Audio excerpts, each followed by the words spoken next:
एकदम एक से बढ़कर एक, और आवाज कैसे निकल रहा है, देखिए देखिए देखिए, एक दूसरे से कहिए। अरे अरे, ये लोग किचन के फर्श को क्यों खोद रहे हैं? वो भी 2-3 लोग मिलकर।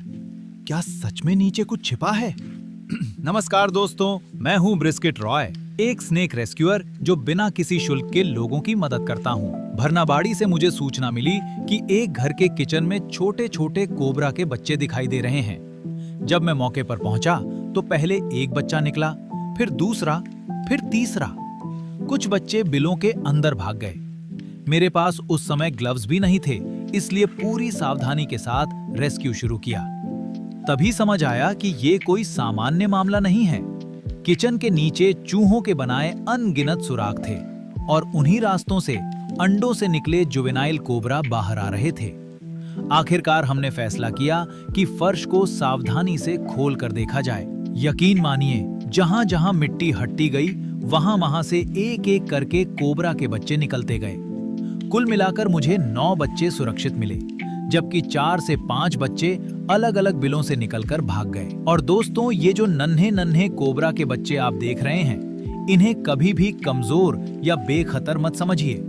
अंडे से निकलने के कुछ ही दिनों बाद भी इनका जहर पूरी तरह प्रभावी होता है और यदि काट लें तो इंसान की जान तक जा सकती है। ये जन्म से ही अपना फन फैलाना, खतरे को पहचानना और खुद का बचाव करना जानते हैं। सोचिए, प्रकृति ने इन्हें पैदा होते ही सिखा दिया कि कैसे जीना है और कैसे खुद को बचाना है। लेकिन हम इंसान कई बार बड़े होकर भी सही और गलत का फैसला नहीं कर पाते। आखिर में मैंने सभी सुरक्षित मिले बच्चों को उनके प्राकृतिक आवास के पास ही जंगल में छोड़ दिया, क्योंकि बहुत दूर छोड़ना भी उनके लिए सही नहीं होता। हाँ, प्रकृति का अपना नियम है। कुछ बच्चे शिकारी जीवों का शिकार भी बन सकते हैं, लेकिन ये प्राकृतिक चक्र का हिस्सा है। और दोस्तों, एक बहुत जरूरी सूचना, जुलाई और अगस्त का महीना वो समय होता है जब कोबरा और वॉल स्क्रेट जैसे सांपों के अंडों से बच्चे बड़ी संख्या में बाहर निकलते हैं। आज मुझे एक जुवेनाइल वॉल स्क्रेट का बच्चा भी मिला, जिसकी उम्र लगभग 10 से 12 दिन रही होगी। उस पूरे रेस्क्यू की वीडियो भी मैं बहुत जल्द लेकर आ रहा हूं।